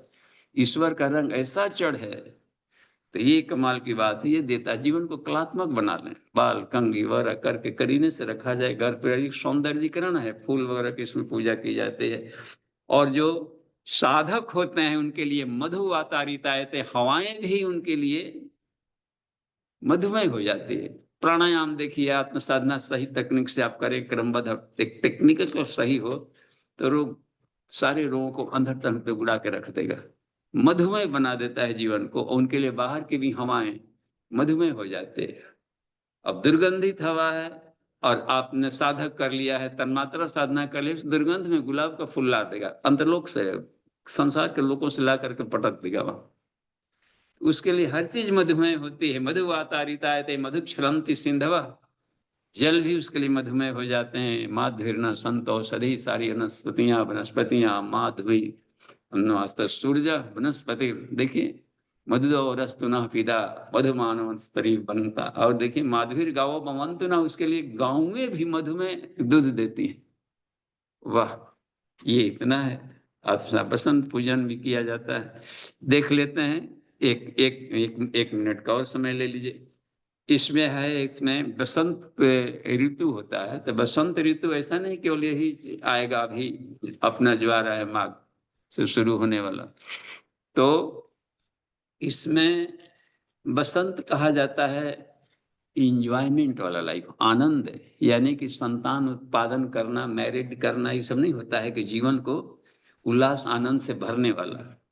तो ये हुआ करता है इसमें। तो इसमें कुछ मंत्र दिया गया है, 24वें के 20वां है। ओम बसंताय कपिंजला ना लभते, कंपी, हाँ, कपिंजला ना लभते। तो कपिंजल एक पक्षी है, चातक पक्षी को कपिंजल कहते हैं। उनके लिए ब्रीडिंग सीजन बसंत ऋतु। सब बैंड बाजा पार्टी से बड़ोर करके लाता है, शादियां ब्याह करता है, गड़ा एकदम आनंद में उनका उल्लास होता है। और ग्रीष्म ऋतु हमारे लिए तपन है। लेकिन एक गौरैया पक्षी होते हैं ना, सब अंडे बच्चे उसी समय देते हैं। या ग्रीष्म ऋतु में देखिए, अर्क के पौधे हैं ये, सूर्य वाले, सूर्य ग्रह वाला, वो बारिश ना हो, जितने ही धूप होगा उतने ही सुंदर फल फूलेंगे, उसके फूल लगेंगे और पत्तियां एकदम चौड़ी हो जाएंगी, सीधे सूर्य से खींच लेता है शक्ति। तो हमें भी आत्म साधना यदि कर लिया जाएगा तो सारी ऋतुएं हमारे लिए बसंत हो जाएंगे। ये है कमाल का चीज।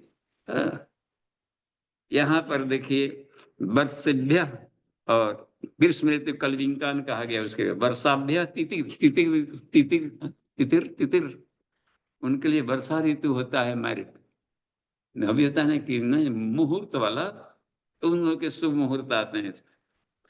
तितिर शरदे वर्त का आदेश दें, शरद ऋतु बतख, उनके ब्रीडिंग सीजन।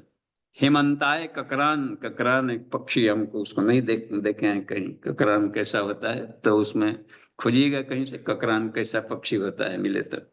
और ककरान शब्द का प्रयोग किया, कुछ वैसे शब्द ना, हो सकता है कभी उन पक्षियों का नाम कुछ और हो। यहाँ पर ककरान लिखा है। और शिशिराय भी ककरान, ककर और भी ककर नाम के पक्षी है, उनके ब्रीडिंग से आता है। तो इसलिए सभी तरह के फूल, हर सीजन में कुछ न कुछ फूल होते हैं। तो कुंद होता है ना, एक एक मंत्र है ना जी, या कुंद तुषार हार धवला, ये सब व्हाइट व्हाइट वाले हैं, बड़े सुगंधित होते हैं। कुंद का फूल भी इसके जैसा होता है, चांदनी जैसा, रात्रि में जूही टाइप का, ये सब फूल होते हैं, व्हाइट व्हाइट है। इंदु, चंद्रमा देखिए सब दिया है, शीतलता, ये सब प्रसन्नता, आह्लाद उल्लास देने वाला। परिपूर्ण चंद्रा में दर्शाई की करणम नैवेद्यम कहा गया इस तले में। हम लोग अभी देखते हैं थोड़ा अच्छा, संकल्प लिया जाता है बसंत पर्व। एक साल के लिए क्या संकल्प लिए, अपने अपने नाम का उच्चारण करिए, संकल्प करा देते हैं। जैसे आज पूर्णाहुति भी हम करेंगे, फिर बोलिए नामाहम वसंत पर्वणि नव सृजन, ईश्वरीय योजना अनुसरण, आत्मनिर्माण, परिवार निर्माण, समाज निर्माण आदिषु त्रिविध साधनासु नियम निष्ठापूर्वकम सहयोग प्रदानाय संकल्पम अहम करिष्ये। वाह, इसी भाव से हम लोग पूर्णाहुति करेंगे तो हमें तीनों फील्ड में अपना काम करेंगे। और नितिन जी अभी के लिए कक्षा को यहीं पर ये करेंगे समापन। प्रश्नोत्तरी में हम लोग देखें कहीं कहीं से प्रश्न आया है क्या। जी धन्यवाद। प्रश्नोत्तरी सेशन शुरू। जी राधे कृष्ण जी। हाँ पूछिए दी।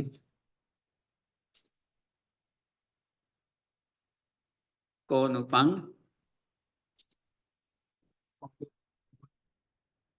हाँ जो आया था ना उधर से कि पांडव और कैसा ना समझे कि महाभारत सिर्फ है वहां युद्ध में हुआ था। हर क्षण शरीर में महाभारत चल रहा है भीतर। इसको इसके लिए गीता है, नहीं तो उस समय चल रहा था हमको क्या लेकर। वो अर्जुन को कहे होंगे तो युद्ध कर खोजेगा। अभी हमको हम लड़ाई डिफेंस विफेंस बनना है, हम चुपचाप हम पुजारी है मंदिर के, हम आप युद्ध करते हैं, हम क्यों छोड़वाते हैं यहाँ पर।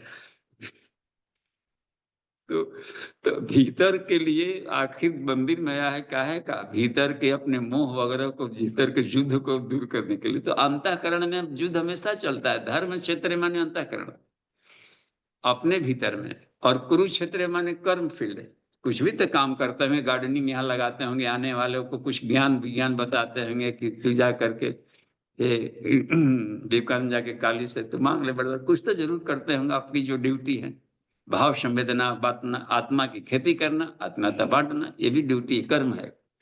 तो धर्म क्षेत्र कर्म क्षेत्र महाभारत तक क्षेत्र। और हर साधना समर के अर्जुन को सैनिक उसमें गांडी उठानी पड़ती है अपने विरुद्ध। तो कृष्ण कहा गया है ब्यान नामक प्राण को, नस्तिष्क में होता है ना ब्यान, और धनंजय नस्तिष्क में, धनंजय होता है अर्जुन। हे धनंजय आता है ना शब्द, ये सब प्राणों का भीतर है। देखते हैं कि दो तर्क चलते रहता है भीतर में, एक आत्मा के पक्षधर तर्क देगा, एक संसार की तरफ पक्षधर देता है, स्वार्थ इसमें फायदे का। तो यही दो वकील भीतर में बराबर कृष्णार्जुन संवाद भीतर चलते रहता है। तो उसी को कहा गया है उन दोनों को यदि, यानी जिस दिन, और एक पक्ष होता है पिनियल, दूसरे साइड में पिट्यूटरी। तो इनको एक है साइको, एक है सोमैटिक बॉडी सिस्टम का, संसार और बॉडी का इस कनेक्शन जोड़ता है, और एक होता है साइको सुपर कॉन्शियसनेस से जोड़ने वाला। तो यदि दोनों में लिंक हो गया, यदि अर्जुन कृष्ण के आदेश के अनुसार काम करने लगा, तो उस व्यक्ति को यानी दोनों मिलकर आज्ञा चक्र बनते हैं। तो कहा है गुरुदेव ने तब साइकोसोमैटिक डिजीजेज कभी नहीं होगी। जो होते हैं शरीर में कुछ रोग होते हैं जो कि मनोरोग होते हैं। कुछ हो गया कि गए ठोकर लग गया, ऐसा हो गया, गलत खान पान खा लिया तो उसमें जाकर के शरीर में रिएक्शन किया। लेकिन जो मेंटली किया गया है उत्पन्न नेगेटिव थॉट के द्वारा, उसका क्या, वो दवाइयां खाने से नहीं भागने वाला, क्योंकि उसकी जड़ ऊपर है। तो उसको भी रोग हटने का तय कब होता है, तो यही जब होता है तो फिर आदमी अपने जीवन को सारे फील्ड को जीत लेगा। तो पांडव माने 5 कर्मेंद्रियां, 5 ज्ञानेन्द्रियां, 5 कोष हो गए, 5 अमृत हो गए, जितने पंचधा प्रकृति सब पांडव कहलाते, सब मिला हुआ है आत्मिक विकास के लिए। उसको लगा दें आत्मिक विकास में झोंक दें तो कमाल की बात हो गई। 5 ही कोष हैं, दो चक्र ऐसे हैं, 7 चक्र में 2 चक्र ऐसे हैं जो कि इस वर्टिब्रल कॉलम से बाहर है। एक होता है मूलाधार, देखिए पूरे वर्टिब्रल कॉलम से स्वादिष्ठान से निकल करके सारे तार को सुनने के बाहर आ गए, तो मूलाधार चक्र बाहर है। और इधर इसके आपको पिडंकल यहाँ पर जो है ब्रेन स्टेम उससे भी बाहर हो गया है सहस्रार। तो 5 ही बचे, उन दोनों को सटा लीजिए इसमें, तो 5 कोषों को फिर लाइट करते हैं। जैसे मूलाधार स्वादिष्ठान मिल गया तो अन्नमय कोष को कर डालेगा, प्राणमय कोष के लिए आपका आ गया मणिपुर, मनोमय कोष के लिए आ गया अनाहत, विज्ञानमय कोष के लिए विशुद्धि, और आनंदमय कोष के लिए आ गया ऊपर वाला दोनों मिलकर अज्ञा शास्त्रार्थ। इस तरीके से चक्रों के माध्यम से आगे बढ़ेंगे तभी बात बन जाएगी। तो ये भी एक तरीका है, ठीक है। तो ये सब है, उसको हम लगा दें कृष्ण यानी आत्मा को जानने में, ईश्वरत्व को जानने में, मैं क्या हूं को जानने में लगा दें, ठीक है जी। धन्यवाद, आगे बढ़ते हैं। प्रणाम बाबू जी। हाँ जी प्रणाम। चलिए मिश्रा जी प्रणाम। कहा जाए? और बाबू जी, चर्चा के क्रम में अभी बात आई है कि गायत्री मंत्र के जप से अगर थोड़ा 5 साउंड मिनट भी रुकिए, मिश्रा जी तेज करिए। हाँ बोलिए। बाबू जी, चर्चा के क्रम में जो एक बात आई है कि 5 मिनट के गायत्री मंत्र के जप से जो प्रदूषण है, खासतौर थॉट प्रदूषण, वो दूर हो जाता है बाबू जी। लेकिन हम देखते हैं कि साधकों के जीवन में जो गायत्री मंत्र जपते हैं, उनकी गांठें बहुत 20 साल में जल्दी दूर नहीं होती। जो आपके सानिध्य में आए हैं, वही थोड़ा सा लाभ पा पाते हैं बाबू जी। ऐसा क्यों है बाबू जी? हाँ अब देखिए, जो मन है, मन की गांठों कुछ होते हैं गांठे के लिए, तो शिव जी ने मन की गांठ खोलने के लिए कुछ रिंच पिलास दिए हैं कि ये वाला से न खुला तो वो लगाओ। जिनकी मन की गांठें नहीं, एक सरकवा सी खरवा सी, सारा लगता है कि नाखून टूट जाएगा लेकिन न खुलेगा, ऐसा ऐसा भी गांठ होता है। तो जप से यानी राजयोग से, जप का मतलब है ध्यान और जप का मतलब होता है कि राजयोग, माने समझाने बुझाने से मन की गांठें खुल गई तो ठीक है। लेकिन जहां पर उसको जलाने की जरूरत पड़ रही है कि थोड़ा सा हीट दीजिए तब जाके खुलेगा, तो त्राटक की जरूरत पड़ती है। अब है कि फिर भी नहीं खुल रहा है तो एकदम या तो तोड़ दे, सारा मरोड़ कर खोल ही दे, सलाई दिन चले आवे, इसके लिए तन्मात्रा साधना है। तो 4 प्रकार के उपाय बताए हैं शिव जी ने कि जब कमजोर पड़ रहा है तो जप के साथ में ध्यान लगा दो, जप और ध्यान के समन्वय। फिर भी कमजोर फूल रहा है, नहीं गाठक है, तो इसमें तन्मात्रा साधना करो, त्राटक तन्मात्रा, और चारों को एक साथ कंबाइन करके प्रहार करो। सवाल ही नहीं है कि नहीं खुलेगा। तो हम केवल एक ही प्रयास करके हल्का सा रह गए, और इतना आशा नहीं किया था कि इतना चिकट गांठ बिठा के लाएगा। इसलिए होता है कि इतना जोर से मंद बांधिए कि जा करके खुले ही नहीं। तो एक होता है, अब झंडा में बांध दिया, झंडो तो रखो, खींच रहे हैं, सारे सारे लटको जी, खुलेगा ना, पता नहीं कौन बांध दिया। ऐसा बांधा जाता है कि फुर्र से खुल जाए। तो उनके लिए जब वाली केवल बात से हो जाएगी। लेकिन अब कैसा गांठ है उसके लिए 4 उपाय दिया गया इसमें। हम 4 उपाय को यहाँ पर प्रैक्टिकल करते हैं, इसलिए लाभ मिल जाता है। तो कोई भी साधक कहीं भी हो, किसी भी लोग, तो केवल जप ही नहीं रखा गया है, जप के साथ में मेडिटेशन भी है। जप कर रहे हैं तो उसके अर्थों की गहराई में जाए, और उसके उसमें क्या कहा जा रहा है उसको अपने व्यवहार में लावे, तब कहलाएगा कि जप कर रहा है। तो जप भी नहीं कर रहे हैं, जप के नाम पर बहाना कर रहे हैं, और कहिए खिलवाड़ किया जा रहा है जिनका व्यवहार नहीं बदला। जप के नाम पर खाली बैलून लेकर के पोंपो बजाया जा रहा है, बैलून कुछ हुआ ही नहीं उसमें, केवल जीभ का एक्सरसाइज चल रहा है।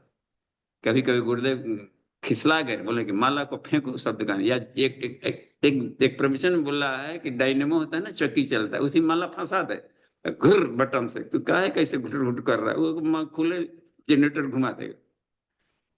भगवान आ रहे इसमें करने का लेकर, तो हम उस समय जब की गहराई में जाया जाए, अर्थ सहित चिंतन किया जाए, उसमें मैं कहाँ हूं और कैसे सुधार किया जाए, उसमें जप में सब जुड़ा हुआ है। तो आधा अधूरा जप का लाभ लिया जा रहा होगा तो आधा अधूरा मिला। अब 5 मिनट जप किया तो कम से कम 5 मिनट हल्ला गुल्ला तो ना किया। दूसरों को क्या आफत है, वो ना जप करता तो वो 5 मिनट बदमाशी ये करता। तो ये रह गई बात कि जप को कितनी गहराई में लिया गया, उसको प्रैक्टिकल किया गया, लाभ लिया गया, तब कहलाएगा कि हमने जप को पूर्ण पूर्ण रूप से किया। जी ठीक है, धन्यवाद जी जी, प्रणाम बाबू जी। प्रणाम। देखिए नितिन जी।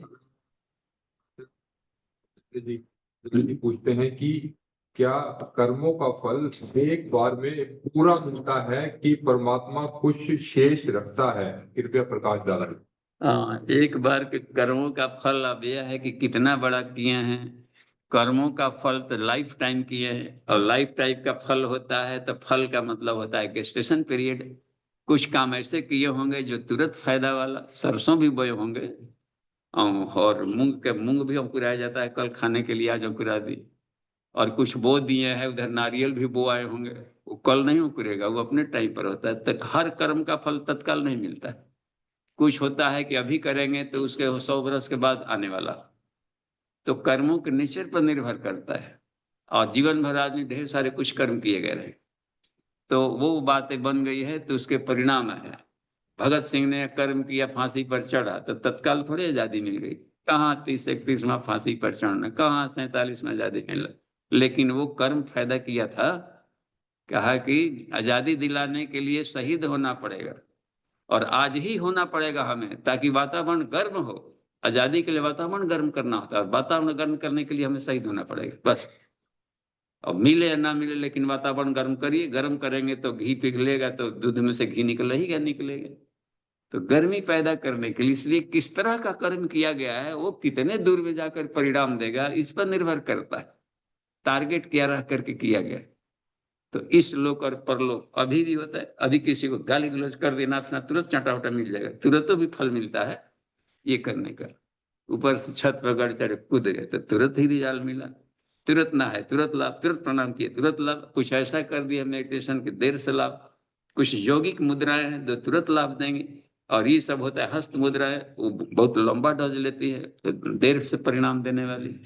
तो इस पर निर्भर करता है कि गेस्टेशन पीरियड हर कर्म का अलग अलग होता है, परिपाक अवधि, उसके आधार पर उसके परिणाम आते हैं। जी जी, तो इसमें मुझे एक क्वेश्चन ये आता है कि अगर हमने कोई भी कर्म किया, परमात्मा शेष नहीं रखेगा, आपका ही विलंब से आता है, तो आपने कह देता है कि कुछ बचा लिए। जी, तो आचार्य जी का जो प्रश्न, जो ये शब्द पूरा यूज किया है ना, इसका अर्थ मतलब थोड़ा सा हमें वो डिटेल में जानना है कि जैसा हमने कोई कर्म किया अच्छा या बुरा, तो उसका जो फल जो मिलेगा, चाहे वो कितने भी समय के बाद मिले, परंतु वो एक ही बार में मिलेगा, या अभी एक फल मिल गया और फिर उसी कर्म का फल जो है फिर कुछ समय बाद या अगले जन्म में भी फिर मिलेगा उसका, ये। हाँ, एक ही बार में कैसे मिलेगा, रोज थोड़ा थोड़ा कर रहे हैं। सुबह में भोजन लिए, फिर 2 घंटा बाद फिर खा लिए, फिर 3 घंटे बाद फिर एक बार खा लिए, तो उसके भी शौच रुक रुक के आएंगे। कौन ट्रेन कब खुली है उसके आधार पर पहुंचेगा। नहीं, वो तो मान ली 5 कर्म है, मान ली एक कर्म किया, गलती से हमसे चींटी मर गई, तो उस चींटी मरने का जो फल जो है, अब वो एक ही बार में मिलेगा या वो 2 3 4 बार में मिलेगा? अब वो है कि वो 4 खेप में मरी है, तो अभी 4 खेप में मरेंगे। और भीष्म ने सर सैयद चलाया था, सर से पर पड़ा था, वो एक तीर चला दिया था, एक सांप को उधर पड़ा हुआ था, जाकर 14वें जन्म में का पिछला। और उतने जितने साल के बाद, जितने दिन के बाद वो मरा था, उतने दिन तक इनको सर सैयद के बाद उतराना आना था, करना था। कृष्ण ने कहा हम क्या कर सकते हैं, क्रिया के एकदम सुई के नोक बराबर वहां पर डिस्पर्समेंट्स नहीं, इतना ऑटोमेटिक सिस्टम है यहाँ पर, ऐसे मिलता है, उसके नेचर पर मिलता है। एक खेप में कैसे किए होंगे, आखिर प्राणायाम किए होंगे तुरंत रिजल्ट कैसे हो गया, 10 15 20 दिन किए होंगे तो टाइट्रेशन पॉइंट के तक एक बूंद डालते जा रहे हो, एक बार कलर सडन चेंज हो जाता है। इसका मतलब नहीं कि लास्ट वाला बूंद ही खाली काम का है, हर बूंद थोड़ा थोड़ा काम दिया है। तो रिजल्ट भी ऐसे आता है। मान ली कि कहीं गए हैं, माल्यार्पण होना है या शादी विवाह करना है, रिजल्ट मिल गया कि आज ब्याह हमारा होगा, तो एक निडल पॉइंट पर कहाँ होता है, द्वार पूजा आ रही है, द्वार पूजा पर डालिए, फिर बरने चढ़ रहा है, फिर वो चढ़ रहा है, तो फिर सिंदूर दान हो रहा है, उसके बाद भी फिर पाद प्रक्षालन है, फिर बाद भी अभिषेक है, तो किसको शादी मानेंगे आप। सारे अजहोल मनाएगा उसमें करने का। तो हर जगह एक गतिशीलता है, इसी को आ गया एट रैंडम, इसको क्वांटा बोलते हैं, कि ये प्रोजेक्शन चल रहा है हर जगह, हर बिंदु को डॉट डॉट मिला करके, कि लीनियर है वो। रेखा कहाँ से बनी, एक बार की में रेखा नहीं बनी है, वो बिंदुओं का लीनियर समूह है, एक एक बूंद बूंद भरा गया है। तो रिजल्ट हद से भी आ सकता है, लेकिन उसके कारण बना है, सारे बूंद कारण बने हैं। कहीं कहीं आपके साइड में नहीं था, पहाड़े में, इधर हिमाचल एरिया में, राणा जी के एरिया में होता है कि बादल फट गया। हम पहले समझ में नहीं आता कि बादल ऐसी फटाफट, अब क्या बादल फटना। जब बाद में समझ आए कि क्या होता है बादल, तो एक ही बार थोक भाव से गिरा है।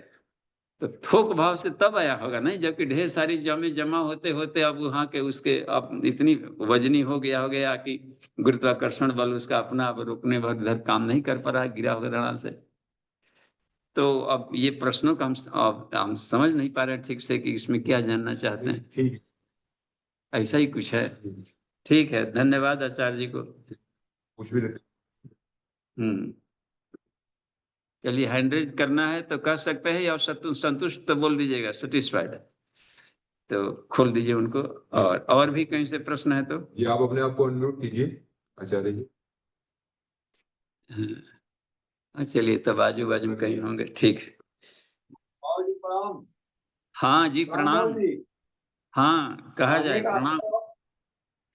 पूछने का आशय ये था बाबू जी कि कर्मों का फल इसी जन्म में मिल जाएगा, कुछ कैरी फॉरवर्ड भी इसमें बताकर रखता है भगवान। हाँ, इस जन्म में भी मिल सकता है। वो कर्म के स्वभाव पर निर्भर करता है कैसा है। इस जन्म में भी मिलना है, रास्ते में जा रहे हो ले आने गोल्ड मेडल, बीच में एक्सीडेंट हो गया तो इस जन्म में कैसे मिलेगा? अब वो जहां पर मिलेगा आपको तो आपके घर वाला जा करके ले आएगा, तो पस्थुमसली मिलता है। अच्छा, चूंकि आत्मा का जन्म होते ही नहीं है, मरते ही नहीं है, तो इस जन्म में का कहिए कि हाँ इसी जन्म में मिलेगा, क्योंकि दोबारा वो जन्म ही नहीं लेता। एक बार है वो जन्म, आत्मा का जन्म ही नहीं होता है, ना मृत्यु होती है, तो फिर जन्म फनम का। तो एक कुर्ता नहीं पहन लिया है तो नहीं, क्या पूरी कमाई इसी जन्म में खा जाएंगे, फिर अगले जन्म में क्या खाएंगे वो? हाँ, तो निरंतर आदमी गतिशील रहता है, कर्म करते रहता है। इस जन्म में खा लिए तो खाने के बाद आदमी मर नहीं जाता है, खा लेता है तो और पुष्ट होकर और कर्म करता है बढ़िया। कोई खा लिया आज का कमाई। कबीर दास तो डेली कंबल बुनते थे, बेचते थे, लाते थे, खाते थे। तो खा लिया तो कल मजबूत हो गया तो और बढ़िया काम करते थे। वो तो लगातार उसका कर्म का, उसका तो स्वभाव है, करते रहेगा, डेली कमाएगा, डेली खाएगा। धन्यवाद बाबू जी, ठीक, धन्यवाद, प्रणाम प्रणाम। धन्यवाद। जी प्रणाम बाबूजी। हाँ जी, प्रणाम। बाबूजी, हर क्षण अनासक्त कर्म की तरफ कैसे बढ़ा जाए, दृष्टिकोण में क्या रखा जाए जो व्यावहारिक हो, हर क्षण व्यावहारिक हो, ताकि ना उलझ पाए इनमें। जी, हमको तो सबसे सरल उपाय लगा है, ये गीता के सूत्र ही हमको सरल उपाय लगा है। ब्रह्मणि अधाय कर्माणि संगम त्यक्त्वा करोति है। ईश्वर का काम समझ करके, हर काम गुरु का काम मान करके हम करने लगते हैं, तो लगता है कि अपना नहीं करते हैं, स्वार्थ भाव इसमें नहीं रहता है। और खूब बढ़िया से भी कहेंगे कि कैसा चेला है कि हमें को कामों दिए तो अटपटे मन से कर दिया, तो काम भी बढ़िया होगा और अपनी आसक्ति भी नहीं रहेगी, और वो जाकर के उसमें जो क्षमा महाम्यम का भी कारण बनता है। कि मैं एक बार बोले थे तुमसे बड़ा बड़ा काम लेना है, तो फिर कहा कि नहीं तुम बचाए गए हो, एक्सीडेंट में जो बात थी, तो आज ही मर जाना था, ऐसा बोला गुरुदेव ने। उसी तारीख को मैंने जनवरी में वो था, हाँ, जून था ये 87 की बात। तो हमने कहा, मुंह से निकल गया, हमें बहुत कम हम गुरुदेव के सामने बोलते थे, लेकिन कभी कभी प्रतिप्रश्न आ जाता था। हमने कहा गुरु जी क्यों बचाए, हम तो बस जिंदा रहना चाहते नहीं, हम तो खुद रिसर्च कर रहे थे कि प्राण कैसे निकलता है, देखे तो इसमें जाए। और आप ही तो कहते हैं कि ये तो नहीं है कि सूक्ष्म शरीर में आदमी 100 गुना मजबूत हो जाता, 100 गुना काम करता। तो हम मरा जाते तो भूत प्रेत बनकर आप ही का ना काम करते, तो उड़ उड़ के करते और बढ़िया रहता। तो मुस्काने लगे कि हमारी ही बात को सही समय पर कह दिया। मैं उन्हीं के बात केवल याद आ गया संयोग से, तो कहा तपाक से उनके पास उतर का इतना रहता है लंबा, तुरंत कह दिया इतनी आसानी से थोड़े मरने दें, जब जरूरत पड़ेगी तो बुला लेंगे, अभी तुमसे बड़ा बड़ा काम ले। तो ये योग क्षेमम जो बात आई, योग क्षेमम वहां में तो हम गुरु का काम मानकर, ईश्वर का काम मानकर कोई भी काम करिए, चाहे नहाने जा रहे हैं तो भी, हालांकि अपने बॉडी को धोने जा रहे हैं तो अपना बॉडी ना माने, ईश्वर का शरीर है, हमारी ड्यूटी है कि इसको निरोग रखना, साफ सुथरा रखना, और इसके बाद जहां ड्यूटी जाना है, जो भी आपकी ड्यूटी है उसको इस भगवान का काम मानकर किया जाए। तो रविदास चमार चमड़े के भीतर में ये मौनी अमावस्या पर मना लगे, देखे कि नहीं, वो भगवान का काम मानकर हर काम करता था। तो यह सबसे सरल तरीका, इसको प्रत्याहार कहते हैं, ये भी प्रत्याहार है। नित्य नैमित्ति कर्म फल त्याग प्रत्याहार। और भी यद यद पश्यति तत् सर्वम आत्मेति, जहां भी दृष्टि गई तन्मात्रा का प्रयोग किया जाए प्रत्याहार के रूप में, तो तत्व दृष्टि से देखा जाए तो विज्ञान में कोष को हम साथ लेकर चलेंगे हमेशा, तो ये अच्छा रहेगा, तो सफलता जल्दी मिलेगी। बाबूजी, देखिए, मेरा एक जिज्ञासा ये है कि जैसे कोई भी कर्म हम दिन भर करते हैं, कोई भी क्या बहुत सारे कर्म करते हैं, तो ये भुलक्कड़ी आई जाती है, वो अहम भाव घुस जाता है। तो यदि रात को सोते टाइम जब वो एक दिन का जीवन वाली प्रार्थना करते हैं कि आज जीवन समाप्त हो रहा है, उस वक्त संपूर्ण रूप से उसको सोच लिया जाए कि ये मैंने नहीं, ये तो गुरुदेव के लिए हमने किया है, उन्हीं को समर्पित है, तो तब तक तो संस्कार में परिवर्तित नहीं होगा ना वो कर्म अहम वाला जो अहम बना दिन में। हाँ नहीं, अहम को गलाने वाला एक ही कोष है विज्ञान में, कोष सो हम की साधना अपने वो हमको गला देता है। शरीरो हम नहीं, सो हम। तो मैं शरीर नहीं, शरीर मेरा घर है। जब तक से आत्मानुभूति जो पक नहीं जाएगा तब तक भुलकड़ी होगी ही होगी। तो आत्मानुभूति योग को पकाना होता है। तो विज्ञान में कोर्स में अधिक हमें समय और प्रैक्टिकल की जरूरत है। तो भुलकड़ी निश्चित रूप से कम होती है, फिर भुलकड़ी हो गई नहीं, तब कहा जाता है कि आत्मानुभूति जो को इन्होंने सिद्ध कर लिया। बस अपने स्वरूप में बने रह के काम करना तो बड़ा आनंद आएगा। हर चीज में आनंद, बोरियत तो लाइफ से खत्म ही हो जाएगी, डर भय भी खत्म हो जाएगा, क्योंकि सही जानकारी हर चीज की रहेगी अपने भीतर। तो आप जब तक काम से करें ब्रेन या के जी मतलब दिन में काम में बिजी रहे या सोहम भाव में बिजी रहे, और दोनों एक साथ अभी शुरुआत में नहीं होते? हाँ, तो हे अर्जुन, हमें स्मरण भी कर, तो युद्ध भी कर, अपना ड्यूटी भी कर। तो काम के समय में सांस तो चलेगी ही, जब सांस रोक के कौन काम करता है? सांस चलेगी तो सांस आ रही है सुबह, और हाँ शुभम शुभम कर रहा है, उसको तो चिंता है कि मर मत जाए, तो शुभम वो बाबूजी करते रहता है जब। आप भी कहते हैं, और वांग नंबर 13 में भी है मनोमय कोश में, कि मन एक टाइम में एक ही काम कर सकता है। मन की एक विशेषता है ये। ठीक है, तो मन में कैटलिस्ट तो जोड़ा जा सकता है। सोहम हाँ भाव कैटलिस्ट का काम करता है और उसको शानदार बना देगा। जी बाबूजी, जी बाबूजी, ठीक है। हाँ, मनो के साथ में योग शब्द भी है, मनोयोग। तो मन ठीक है में जोड़ दिया, क्या भावना भी जोड़ दिए, मन में प्राण भी जोड़ दिए, इच्छा जुनून भी जोड़ दिए, तो अब वही मन बहुत शक्तिशाली हो गया। वाह, प्रयास करते हैं बाबूजी, ऐसे भी प्रयास करेंगे हम। हाँ, ठीक धन्यवाद। देखिए बाबूजी। तो नितिन जी, कुछ है क्या प्रश्न? पुरुषोत्तम जी 3 मिनट है जी। जी भाई साहब। जी बाबूजी प्रणाम। हाँ मोड जी प्रणाम। बाबूजी, ये मृत्यु का स्थान, समय और कारण तीनों तय होता है, तो क्या कर्म फल भी स्थान, कारण और समय, इसका भी फल का तय होता है? हाँ, आप ही तय करेंगे, क्योंकि क्रिया ही तय करती है, क्रिया ऑटोमेटिक है। एक गुरुदेव का साहित्य है, सृष्टि चक्र की स्वसंचालित प्रक्रिया, वैज्ञानिक पुस्तक है। तो यहाँ हर चीज है अपने आप है, वो तो क्रिया के अनुसार प्रतिक्रिया होती ही होती रहेगी। हर चीज का अपना तय है, कहाँ क्रिया करेगी, चाहे जानबूझकर करे तो मौट जी, या जी अनजाने में हो जाए तो भी प्रतिक्रिया होगी। वहां पर ही नहीं करते, जानबूझ करके बिजली के तार को छुए नंगा तो भी करंट मारेगा, अनजाने में छुआ जाएगा तो भी करंट मारेगा। ये तो क्रिया प्रतिक्रिया पर संसार ही बनाया गया है। जी बाबूजी, इसलिए मेरा प्रश्न, भगवान, जी मेरा प्रश्न ये है कि जैसे मृत्यु का स्थान भी तय होता है, जहाँ स्थान तय होता है वहीं मृत्यु उसको ले जाती है, कारण भी तय हाँ होता है और समय भी तय होता है, तो क्या कर्म जी फल का भी समय, स्थान, कारण तीनों तय होता है? जी जी जी, उत्तर है जी।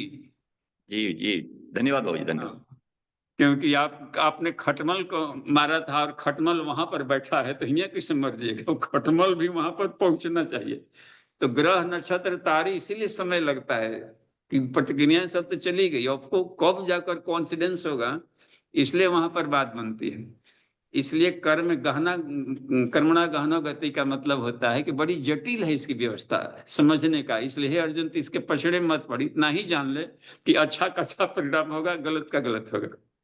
इसलिए सत्कर्मों से नाता जोड़, और बेहतरीन तब होगा जब हमारा काम मानकर करेगा, तो तुमको पाप भी नहीं लगेगा। अब जलाद को क्या पाप लगेगा जी? असली असली हत्या तो जलाद ही कर रहा है।